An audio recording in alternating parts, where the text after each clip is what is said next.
نبی کریم علیہ السلام نے ایک دن صحابہ سے پوچھا بتاؤ بہترین عورت کون سی ہوتی ہے؟ کون ہوتی ہے؟ آکسفورڈ کی پڑھی ہوئی جی، پنجاب یونیورسٹی جس نے ایم فل کا مقالہ لکھا ہو، پی ایچ ڈی ہو جس نے پی ایچ ڈی کی ہو نمل یونیورسٹی سے، ایک کراچی یونیورسٹی کی ڈگری ہولڈر ہو، کہ باہر سے ایم بی بی ایس کر کے آئی ہو، کون افضل ہوتی ہے؟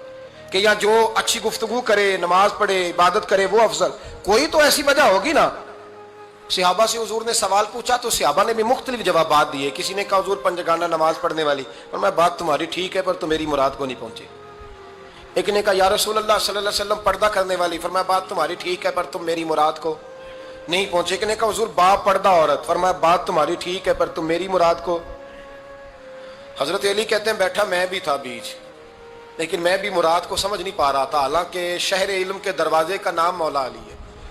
فرماتے ہیں اس وقت اللہ کی حکمت تھی کہ جواب کوئی اور دے، تو حضرت علی کہتے ہیں قد بھی میرا چھوٹا تھا، بیٹھا بھی میں پیچھے تھا، تو تھوڑی گردن اور جھکا کے نا تو میں نکل گیا اور فاطمہ کے حجرے میں پہنچ گیا۔ تو میں نے کہا فاطمہ حضور نے ایک سوال پوچھا ہے تو صحابہ جواب دے رہے ہیں پر حضور کہتے ہیں تم میری مراد کو نہیں پہنچے، ذرا جلدی سے جواب نہیں دیتی؟ تو خاتون جنت ہنس پڑی، فرمانے لگی میں جواب دوں؟ آپ کو بھی کہا ہاں دیں جواب کا کیا؟ فرمانے لگے بتاؤ سب سے بہترین عورت دنیا کی کون سی، سب سے بہترین؟ تو جناب فاطمہ کہنے لگی سادہ سا جواب تھا، آپ لوگوں کو آیا کیوں نہیں؟ کہا چلو بتاؤ۔ تو جناب فاطمہ فرمانے لگی دنیا کی سب سے بہترین بیوی وہ ہے جس کو نہ کبھی غیر محرم نے دیکھا ہو، اور اگلے لفظوں پہ غور کرنا، نہ کبھی غیر محرم نے اسے دیکھا ہو اور نہ اس بیوی نے کبھی کو غیر محرم دیکھا ہو۔ یہ کوئی پردہ نہیں کہ بی بی کہتی ہے جناب میں تو چہرہ ڈھام کے نکلی تھی، باقی میں دکاندار سب سے بات چیت کر آئی، سب کے چہرے دیکھ آئی۔ حضرت فاطمہ نے بتایا کہ تیری آنکھوں کا بھی پردہ ہے، اور وہ روایت وہاں الگ موجود ہے کہ حضور نے حضرت عائشہ صدیقہ ام سلمہ سے کہا کہ عبداللہ ابن مکتوم نابینا ہے تو پردہ کرو۔ تو یہ نابینا اس سے پہلے، سیرت نگاروں نے لکھا ہے کہ ایک دن یہ اس سے پہلے حضرت فاطمہ کے گھر چلے گئے حضور کے ساتھ، تو نبی کریم علیہ السلام نے جب ان کو لے کے حضور داخل ہوئے تو جناب فاطمہ نے آنکھیں جھکا لی، پردہ کر لیا۔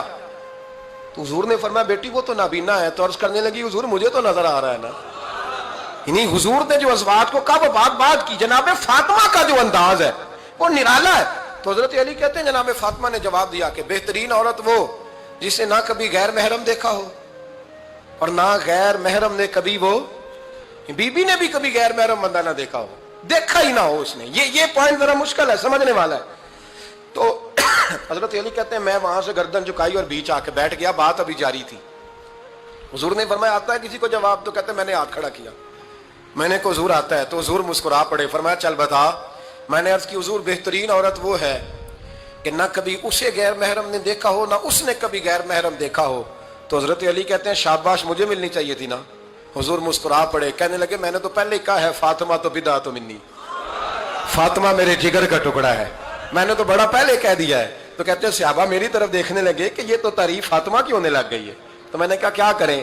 اس محبوب کو بتایا ہے جس کے لیے اللہ نے کوئی پردہ رکھا ہی نہیں، سارے پردے کھول دیے۔